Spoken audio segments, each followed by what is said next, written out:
The war I never knew I was fighting. There was a war happening inside him. Not the kind with guns or explosions. A silent war. A polite war. A comfortable war. And the worst part? He didn't even know he was losing. The comfortable cage. Every morning, the alarm rang at 5 a.m. Every morning, he opened one eye. And every morning, the same voice spoke. You don't need to wake up yet. You slept late. You deserve rest. It sounded caring. It sounded protective. It sounded like him. So he listened. 5 minutes became 20. 20 became an hour. The gym bag collected dust. The notebook stayed empty. The dreams stayed dreams. And the strange thing was, nothing felt wrong. There was no pain, no urgency, just comfort. But comfort is a slow poison.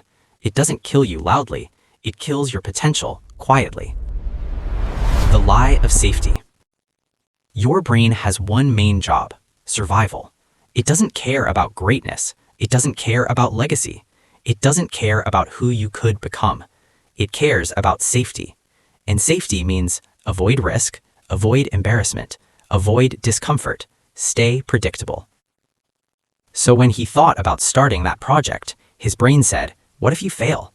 When he thought about speaking up, it said, what if they judge you? When he thought about waking early, it said, what if you're too tired tomorrow? Every excuse sounded logical, reasonable, smart. But slowly, he began to notice something. All his smart decisions were keeping him small. The mirror moment. One night, after another unproductive day, he stood in front of the mirror. He didn't see a loser. He saw something worse. Untapped power. A strong body that had chosen weakness. A sharp mind that had chosen distraction. A capable soul that had chosen comfort. And for the first time, he asked a different question. What if I'm not lazy? What if I've just trained myself to avoid pain? That question changed everything. Because if he trained himself into weakness, he could train himself into strength. The declaration. He didn't post about it. He didn't announce it. He didn't tell anyone. But that night, in silence, he made a decision. No more negotiations. From tomorrow on, when the alarm rings, I stand. When the workout hurts, I continue.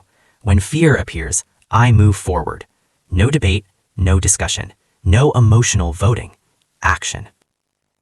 The first battle. The next morning, the alarm screamed at 5 a.m. His brain instantly responded. You're tired. He almost agreed. Then he remembered the rule. No negotiations. He sat up, and something strange happened. The voice didn't disappear. It got louder. This is stupid. You'll quit in a week. This won't change anything. That's when he understood. The voice wasn't protecting him.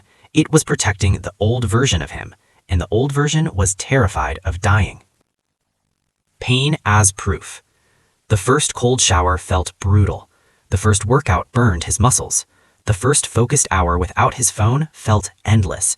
Every cell in his body wanted escape. But he noticed something powerful. Pain wasn't destroying him. It was revealing him. Underneath the discomfort, there was clarity. Underneath the resistance, there was strength.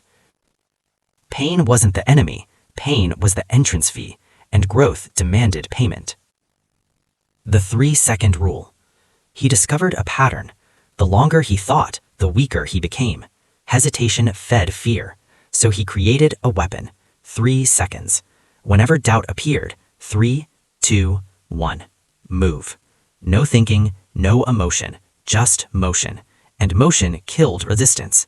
Every small action weakened the old identity. Daily war mode. He didn't try to become perfect. He chose one hard thing daily. Cold shower, extra reps, reading when bored, working when uninspired, speaking when nervous. Small wars, but fought consistently. And consistency is violent. Not loud violence, silent violence. The kind that slowly replaces identity. Days turned into weeks, weeks into months, and something shifted. Identity shift. He stopped forcing himself. He stopped arguing with his brain, because his brain learned something. Excuses no longer worked. Comfort no longer controlled him. He wasn't trying to be disciplined anymore. He was disciplined. It became automatic. And that's when he understood the secret. Discipline isn't about motivation. It's about identity. When you decide who you are, your actions follow. The death of the old self. The lazy version didn't vanish overnight. It fought back.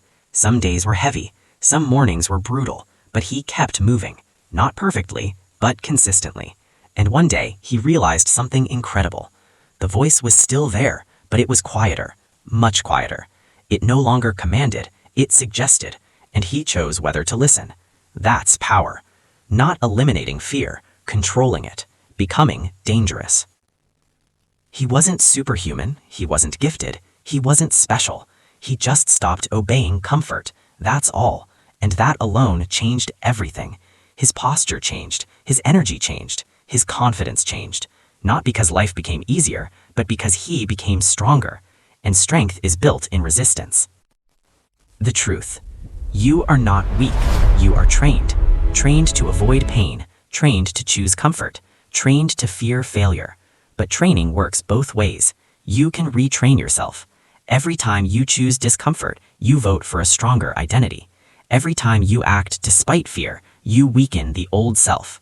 The war is not outside, it's internal, and the battlefield is daily decisions. The final realization. He used to think he needed motivation, now he knows better. He needed control. Control over impulses, control over hesitation, control over excuses. Your brain wants safety, your future demands growth, and those are rarely friends, so you must choose. Comfort or expansion, silence or action, excuses or execution. The choice. Right now, inside you, two voices are speaking. One says, relax, you can start tomorrow. The other says, move, now. The war is happening. The question is simple. Who are you training?